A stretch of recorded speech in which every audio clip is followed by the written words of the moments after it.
Hello विद्यार्थी मित्रांनो, welcome to global online Marathi. Hope you all are doing वेल.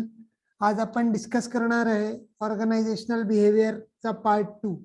काल याचं पार्ट 1 आपण डिस्कस केलं होतं. ज्यांनी ते नाही पाहिलंय, डिस्क्रिप्शन मध्ये मी याचं लिंक देऊन देईन, आपण तिथून पाहू शकता. तर चला सुरू करूया.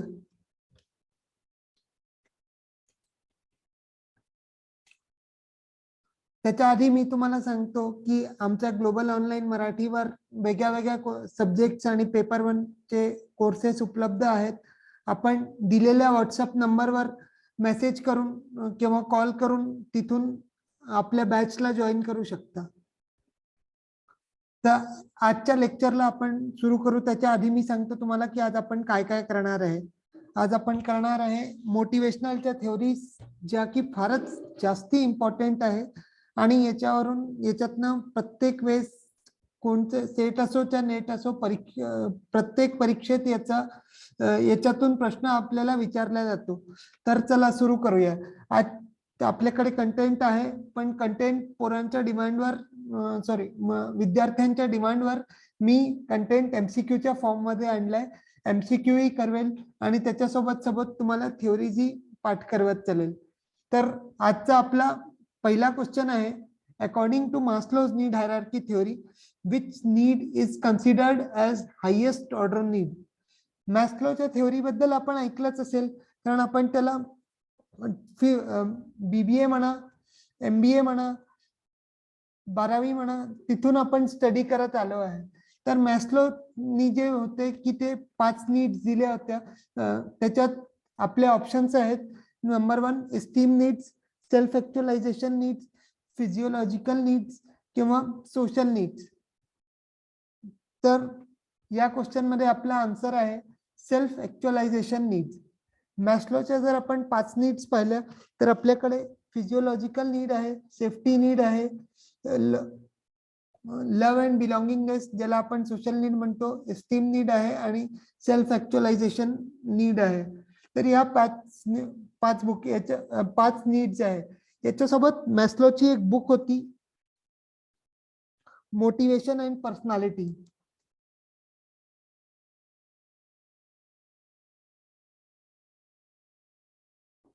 एक सेकंड. मोटिवेशन अँड पर्सनॅलिटी याच्यात त्यांनी आपली थेओरी ही दिली होती 1950s मध्ये. हे बुक आणि ऑथर आपण लक्षात ठेवा, कारण बरेचदा असं होतं की तुम्हाला थेओरी नाही विचारणार, ते तर डायरेक्ट बुकचं नाव देतील की मोटिवेशन अँड पर्सनॅलिटीचं ऑथर कोण आहे. तर याच्यात आपण उत्तर द्यायचं Abraham Maslow. Next question discuss करू. Growth need in Alderfer's ERG theory of motivation is kin to which need of hierarchy theory.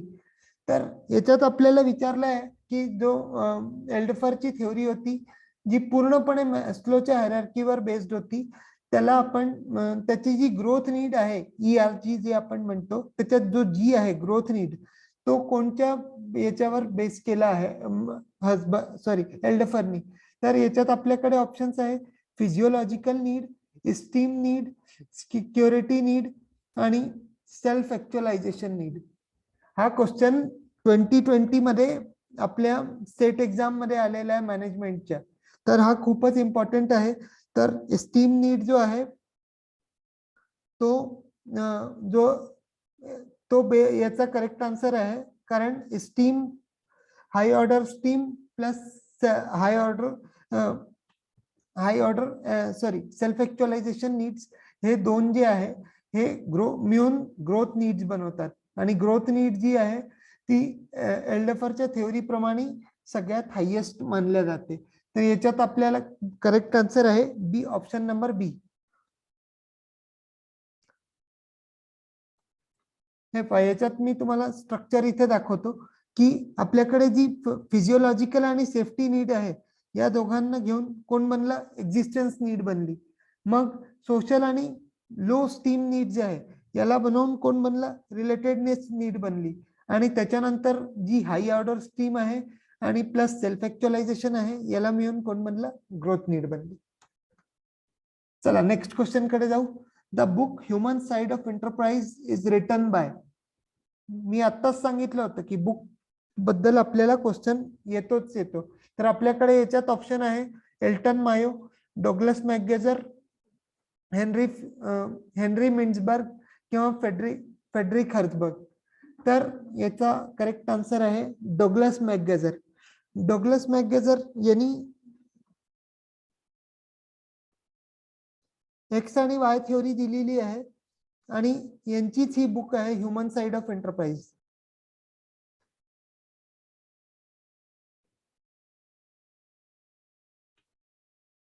डॉग्लस McGregor, therefore option C is the right answer. मग आपण थेओरी एक्स आणि theory Y ला एकदा पाहून घेऊ की theory x वाले कोण असतात की जे अतिशय आळशी असतात, ज्यांना काही काम करायचं नसतं आणि यांच्याकडनं जर काम मॅनेजरला करवून घ्यायचं आहे तर यांना वारंवार पनिशमेंट दिल्या जाते. आणि म्हणून हे इथे लिहिलं आहे की this assumption that the employee dislike the work, are lazy, dislike responsibilities and must be coerced to perform. म्हणजे जर त्यांच्याकडनं आपल्याला काम करायचं आहे तर त्यांच्या खूप सतत मागे लागत राहावं लागेल, तेव्हाच ते हे आपल्या कामला करतील. मग थेओरी वाय खूप शहाणे लोक असतात, खूप गुड बॉय असतात, म्हणजे गुड मॅनेजर असतात. तर याच्यात काय करतात थेओरी वाय वाले की एम्प्लॉईज जे आहे ते काम करणं पूर्णपणे अपोजिट जाईल. म्हणजे जे एक्स मध्ये म्हटलंय तेच वाय मध्ये पूर्णपणे पॉझिटिव्ह पॉइंट्स राहतील. की जे वाय वाले आहे ते काय करतील, लाईक करतील, प्लस काय करतील की क्रिएटिव्ह राहतील, ऑप्टिमिस्टिक राहतील आणि सेल्फ डायरेक्टेड राहतील. याच्यात अजून एक पॉइंट मी सांगतो की थेओरी एक्स वाले जे आहे यांना आपल्याला मोटिवेट करावं लागतं आणि थेओरी वाय वाले जे आहे ते आपल्या मनापासूनच सेल्फ मोटिवेटेड असतात.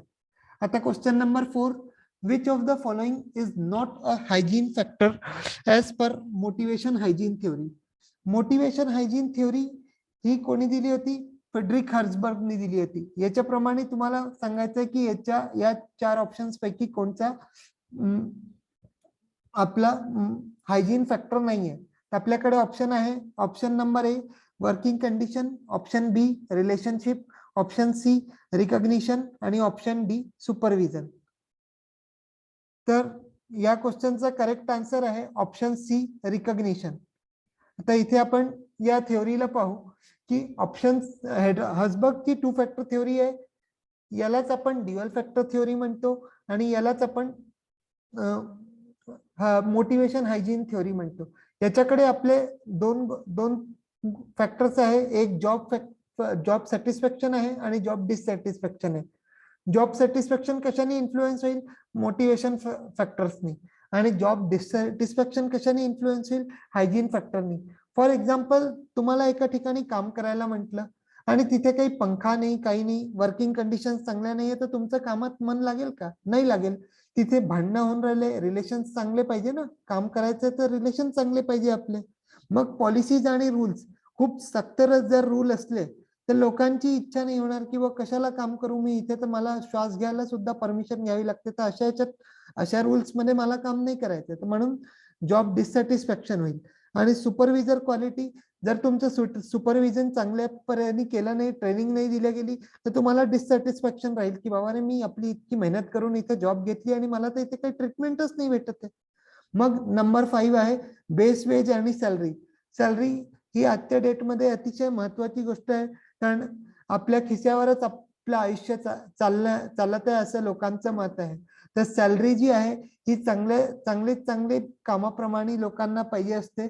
म्हणून जर सॅलरी कमी असेल तर जॉब डिससॅटिस्फॅक्शन हे होणं साहजिक आहे. तसंच आपण लेफ्ट साइडला येऊ की मोटिवेटर फॅक्टर काय काय आहे. जसं जसं आपली अचिव्हमेंट होईल, आपण शिकत जाऊ, आपली मोटिवेशन लेवल वाढेल. उद्या तुम्हाला कोणी रिकॉग्निशन देईल, समजा आता सेट एक्झाम होईल, आपण क्लिअर केली ही एक्झाम, तर आपल्याला असिस्टंट प्रोफेसरचं रिकॉग्निशन मिळेल, तर हे आपल्यासाठी एक मोटिवेटिंग फॅक्टर राहील. मग आपण प्रोफेसर झालो तर आपल्याला रिस्पॉन्सिबिलिटीज मिळतील, हेही आपल्यासाठी मोटिवेशनचा फॅक्टर काम करेल. आणि आपलं जर काम चांगलं असेल तर तोही आपल्यासाठी मोटिवेटिंग फॅक्टर काम करेल. ऍडव्हान्समेंट म्हणजे आतापर्यंत तुम्हाला बाहेर जावं लागायचं, पण आज तुम्हाला घरी बसून शिकता येत आहे, ते ऍडव्हान्समेंट थ्योरी पण हे पण ऍडव्हान्समेंट जो फॅक्टर आहे हा सुद्धा मोटिवेशन फॅक्टर आहे. आणि पर्सनल ग्रोथ या ओव्हरऑल फॅक्टर्स जे वरचे आता सांगितले मी, achievement, recognition, responsibility, work itself आणि ऍडव्हान्समेंट आणि पर्सनल ग्रोथ, याला जर एखाद्या वेळेस असंही विचारलं जाऊ शकतं की मोटिवेटिंग फॅक्टर्स कोणचं आहे किंवा हायजीन फॅक्टर कोणचं आहे. आता आपण क्वेश्चन पाहिलाच, तर याच्यात आपल्याला जर मोटिवेशन फॅक्टरला पाठ करायचं आहे तर एक निमॉनिक मी सांगतो, हे लक्षात ठेवा, यांनी आपण याला विसरणार नाही. AR² WAP म्हणजे achievement, recognition, responsibility, work itself, advancement आणि पर्सनल ग्रोथ. AR² rap. तसंच आपण हायजीन फॅक्टर मध्ये निमॉनिक बनवू WCPBS किंवा BSWPC असंही घेता येईल. इथे बेस वेज अँड सॅलरी, मग सुपरवायझर क्वालिटी, मग वर्किंग कंडिशन, को वर्कर रिलेशन आणि पॉलिसीज अँड रूल्स. आता याच्यात अजून एक आहे की गोष्ट आहे, मेन पॉइंट, की जर आपण मोटिवेटिंग फॅक्टरला चांगलं करू तर तुमचं सॅटिस्फॅक्शन जे आहे ते वाढेल, आणि जर तुम्ही हायजीन फॅक्टरला वाढवाल तर तुमचं डिससॅटिस्फॅक्शन कमी होईल. चला नेक्स्ट क्वेश्चन कडे येऊ. Which of the following model is extension of expectancy theory. रूमनी एक्सपेक्टन्सी थ्योरी दिली होती आणि याच्यात आपल्याला विचारलं आहे की या मॉडेलला समोर कोणी केलं. जसं मास्लोची थ्योरी होती, मास्लोच्या थ्योरीला समोर कोण घेऊन आलं, हर्झबर्ग घेऊन आले, मग एल्डफर घेऊन आले, एल्डफर नंतर डेव्हिड मॅकलननी वापरले त्या थ्योरीला. तर तसंच इथे विचारलंय की एक्सपेक्टन्सी थ्योरी जी आहे याच्यात कोण घेऊन आलं. तर आपल्याला ऑप्शन्स आहे, A Harvard set model, B Tolman model, C Porter and Lawler model आणि D none of the above. तर याच्यात आपल्याकडे जे ऑप्शन आहे याचा जो आन्सर आहे तो आहे पोर्टर अँड लॉरर मॉडेल. कारण इथे पहा, जो हार्वर्ड सेट आहे हा मार्केटिंगशी संबंधित आहे. याचा हे मार्केटिंगचा मॉडेल आहे, कंझ्युमर बिहेवियरचा. मग टोलमॅन मॉडेल आहे तो ग्रुपशी संबंधित आहे. ग्रुपची जी प्रोसेस असते, फॉर्मिंग, स्टॉर्मिंग, नॉर्मिंग, परफॉर्मिंग, ऍडजॉर्निंग, या ज्या 5 स्टेप मॉडेल असतात हे टोलमॅननी दिलेलं आहे. मग पोर्टर अँड लॉरल मॉडेल हे जे आहे हे या क्वेश्चनचा करेक्ट आन्सर आहे. कारण एक्सपेक्टन्सी थ्योरीला जे वाढवण्याचं काम केलं ते काम केलं श्री पोर्टर आणि लॉररनी मिळून. आता एक्सपेक्टन्सी थ्योरीमध्ये आपल्याकडे एक फॉर्म्युला होता VIE, असं आपण लक्षात ठेवायचो. तर या VIE चा अर्थ काय, व्हॅलन्स, इन्स्ट्रुमेंटॅलिटी आणि एक्सपेक्टन्सी. व्हॅलन्स म्हणजे आपण व्हॅल्यू रिवॉर्डला किती व्हॅल्यू करतो, इन्स्ट्रुमेंटॅलिटी म्हणजे आपण कसं परफॉर्मन्स देतो, आणि नंतर जे एक्सपेक्टन्सी आहे की आपण चांगलं परफॉर्म करून काय एक्सपेक्ट करतो. याच्यात या जे पोर्टरचा जो मॉडेल आला यांनी एक एलिमेंट ऍड केलं, त्याला म्हणतो आपण सॅटिस्फॅक्शन. सॅटिस्फॅक्शन ऍड केलं म्हणून हे जे मॉडेल आहे हा थोडासा एक्सटेंड झाला. नाही तर हा VIE, एफर्ट, परफॉर्मन्स आणि सॅटिस्फॅक्शन हे जे आहे हे 3 महत्वाचे घटक आहे या मॉडेलमध्ये. आता आपण 6th क्वेश्चन डिस्कस करू की the psychological need and the esteem need are considered as existence need in Alderfer's ERG theory. आणि स्टेटमेंट 2 आहे की motivation hygiene theory considers job satisfaction only. आता प्लीज याला चुकवू नका, हे आत्ताच मी थोड्या वेळपूर्वी तुम्हाला सांगितलेलं आहे. आता याच्यात ऑप्शन आहे दोन्ही स्टेटमेंट 1 आणि 2 बरोबर आहे, दोन्ही स्टेटमेंट 1 आणि 2 चुकीचे आहे, मग स्टेटमेंट 1 बरोबर आहे 2 चुकीचं आहे, आणि ऑप्शन डी स्टेटमेंट 2 बरोबर आहे 1 चुकीचं आहे. आय होप याचा आन्सर तुम्हाला आला असेल. याचा करेक्ट आन्सर आहे option number C, statement 1 is correct, statement 2 is incorrect. तर आपण एकदा मागे पाहू.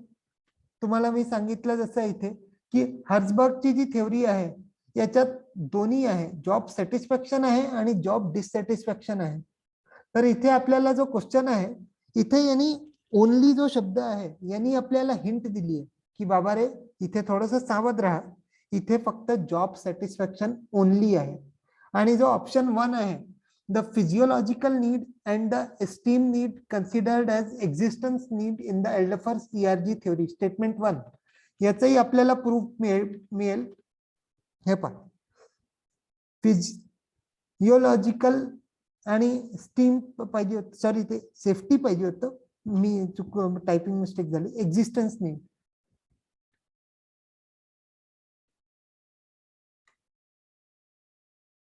सॉरी याच्यात आपला जो बरोबर आन्सर आहे हे both statement 1 and 2 are incorrect होईल. Option number B is correct. Option number C जो इथे दिलाय हा करेक्ट नाहीये. Option number B is the correct answer, because इथे फिजियोलॉजिकल अँड हे सेफ्टी नीड यायला पाहिजे होतं, पण इथे फिजियोलॉजिकल अँड स्टीम लिहिल्या गेलाय. म्हणून स्टेटमेंट 1 परत एकदा सांगतो, दोन्हीचे दोन्ही स्टेटमेंट पूर्णपणे चुकीचे आहे. कारण मोटिवेशन हायजीन थ्योरीमध्ये जॉब सॅटिस्फॅक्शन आणि जॉब डिससॅटिस्फॅक्शन दोन्ही राहतील.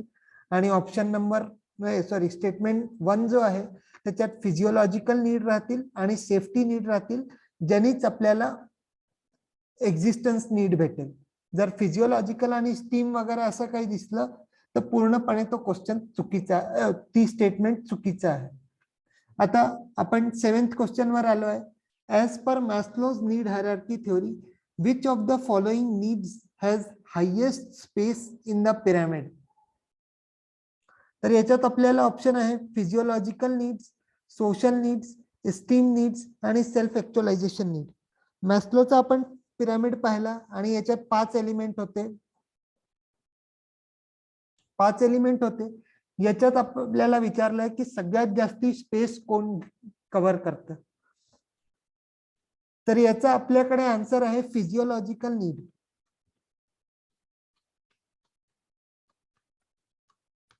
या डायग्रामला जर आपण पाहिलं तर सगळ्यात जास्ती स्पेस कोण घेऊन बसलाय. सेल्फ ऍक्च्युअलायझेशन कडे तर इतकुसा स्पेस आहे. मग स्टीम नीड्स त्याच्यापेक्षा थोडा जास्ती स्पेस आहे. लव्ह अँड बिलॉंगिंगनेस म्हणजे सोशल नीड्स याच्याकडेही थोडं जास्ती थोडासा जास्ती स्पेस आहे. मग सेफ्टी नीड्स अजून जास्ती स्पेस आहे. आणि ही सगळ्यात खालची जी आहे फिजियोलॉजिकल नीड्स ही लोएस्ट ऑर्डर नीड आहे, पण याचा पिरामिड मध्ये सगळ्यात जास्ती महत्वाचं आहे. कारण जर आपल्याला खायलाच नाही भेटलं तर आपल्या पलीकडचे नीड्स पूर्णच नाही होणार ना. जे फूड वगैरे जे आहे, फूड, वॉटर, क्लोथ्स वगैरे जर आहे, हे आपल्या सगळ्यात बेसिक नीड आहे. म्हणून ही जी या थ्योरीमध्ये सगळ्यात जास्ती महत्व याच नीड्स आहे, फिजियोलॉजिकल नीड. आणि मग हळूहळू जसं जसं आपण वर जाऊ सेल्फ ऍक्च्युअलायझेशन मध्ये आपल्याला आपल्या ज्या रेस्ट ऑफ द नीड्स आहे तिथे पोहोचेपर्यंत आपल्या ज्या रेस्ट ऑफ द नीड्स आहे ते पूर्ण होऊन जातील. Question number 8, which of the following statement is incorrect. मग आपल्याकडे ऑप्शन ए आहे, recognition is an hygiene factor. मग growth need covers the high order steam needs and actualization need. Option C, theory X employees are pessimistic. आणि option डी, theory Y are not self motivated. Sorry इथे are दोनदा आलाय, पण are जो आहे तो एकचदा येईल. Are self motivated, sorry are not self motivated. तर याच्यात आपल्याला जर लक्ष देऊन तुम्ही पाहाल तर तसा इथे आन्सर आपल्याला डी आहे, theory Y employees are not self motivated. पण इथे आपल्याकडे हा क्वेश्चन थोडासा कॉन्ट्रोवर्शियल झाला, कारण इथे ऑप्शन ए आणि डी दोन्ही चुकीचे आहे. कारण इथे जो रिकॉग्निशन जो आहे तो आपण जर मागे दाखवू तुम्हाला परत एकदा, तर रिकॉग्निशन हा मोटिवेटर फॅक्टर आहे, काही हे नाहीये. म्हणजे हायजीन फॅक्टर रिकॉग्निशनला कन्सिडर करण्यात येत नाही. आणि जे थ्योरी वाय आहे, थ्योरी वाय मध्ये मी तुम्हाला सांगितलं होतं की हे बिचारे खूप चांगले असतात, सेल्फ मोटिवेटेड असतात. आणि इथे काय मेन्शन केलंय, आर नॉट सेल्फ मोटिवेटेड. म्हणून ऑप्शन ए आणि डी जे आहे ते आपले दोन्ही करेक्ट आहे. जर समजा इथे असं लिहिलं असतं की recognition is not an hygiene factor, तर मग हा क्वेश्चन तर मग हा ऑप्शन करेक्ट असता. ऑप्शन नंबर ए करेक्ट असतं. आणि आपल्याला विचारलं काय इनकरेक्ट. सगळ्यात जास्त इथेच चुकतं की आपण करेक्ट वाचतो आणि एक आपल्याला निवडून लावून देतो. इथे इनकरेक्ट वाचणं फार, क्वेश्चनची लाईन तो शब्द पर्टिक्युलर वाचणं फार जरुरी आहे. म्हणून क्वेश्चन वाचताना कधीही घाई करू नये. क्वेश्चनला पूर्ण फोकस होऊन वाचायचं. Question number 9. The goal setting theory is given by. Option 1 Douglas McGregor, sorry हे एमसी गॅझर आहे. मग मॅरी पार्कर फोलेट, एडविन लोक आणि डेव्हिड मॅकलेन. याच्यात आपल्याकडे करेक्ट आन्सर आहे एडविन लोके. एडविन लोक मध्ये त्यांनी जे क्वेश्चन त्यांनी जे थ्योरी दिली होती गोल सेटिंग थ्योरी.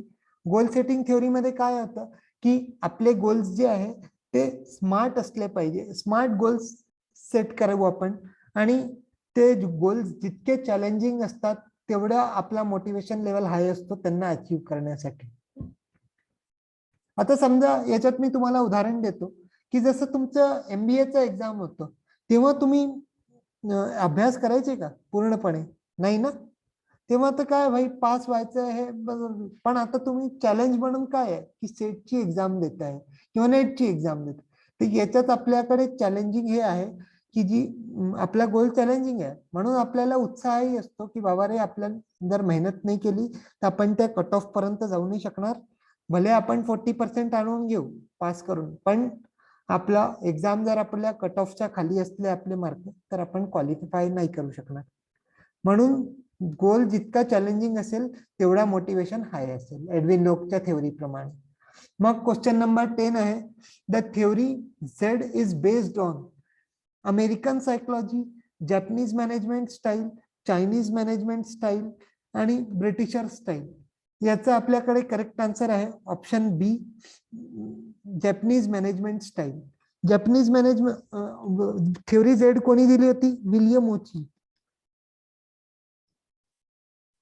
विलियम ओचीनी थ्योरी झेड दिली होती आणि ही पूर्णपणे जॅपनीज मॅनेजमेंट स्टाईलवर बेस्ड आहे. याचे काही कॅरेक्टरिस्टिक्स पाहू आपण. जसं की कलेक्टिव्ह डिसिजन मेकिंग.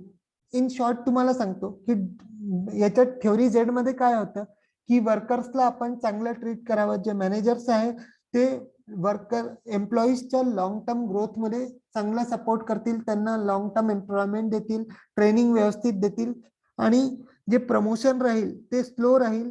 आणि मुख्य म्हणजे त्यांचं हे होतं की कुठल्या काही हो एम्प्लॉईची चांगल्यात चांगली ग्रोथ झाली पाहिजे. जर तो आपल्याकडे आला आहे तर त्याचं करिअर मध्ये चांगलीत चांगली ग्रोथ व्हायला पाहिजे. म्हणून इथे व्यवस्थित ट्रेनिंग देऊन तुमच्या डेव्हलपमेंट कडे लक्षात दिलं जातं. मग आजचा लास्ट क्वेश्चन आपण डिस्कस करू. Which element is added by Michael Porter in the Porter Lawler model as an extension to balance instrumentality theory. हे जी ब्रूम्स एक्सपेक्टन्सी थ्योरी आहे याचंच नाव बॅलन्स इन्स्ट्रुमेंटली थ्योरी सुद्धा आहे. तर आपला जे एलिमेंट आहे मायकल पोर्टरनी जो ऍड केला आहे पोर्टर लॉयल मॉडेल मध्ये तो आहे आउटकम, हायजीन, सॅटिस्फॅक्शन आणि बॅलन्स. तर याचं करेक्ट आन्सर आहे सॅटिस्फॅक्शन. आता आपण थोड्या वेळ पूर्वी जर इथे पाहाल हे तर आपला एलिमेंट जो होता मेन जो ऍड केलाय तो सॅटिस्फॅक्शन आहे. मायकल पोर्टरनी ऍड केला आहे सॅटिस्फॅक्शन ऍड केलं म्हणून आपला करेक्ट आन्सर आहे सॅटिस्फॅक्शन. याच्यासोबतच आजचं सेशन आपण एंड करू. आय होप तुम्हाला क्वेश्चन्स मध्ये मजा आली असेल आणि हळूहळू या आपल्या मॅनेजमेंटच्या प्रिपरेशन मध्ये इंटरेस्टेड बनत असेल. तोपर्यंत आपली तयारी जोरात सुरू ठेवा. पुन्हा भेटू आपण नवीन व्हिडिओ मध्ये. तोपर्यंत बाय, टेक केअर.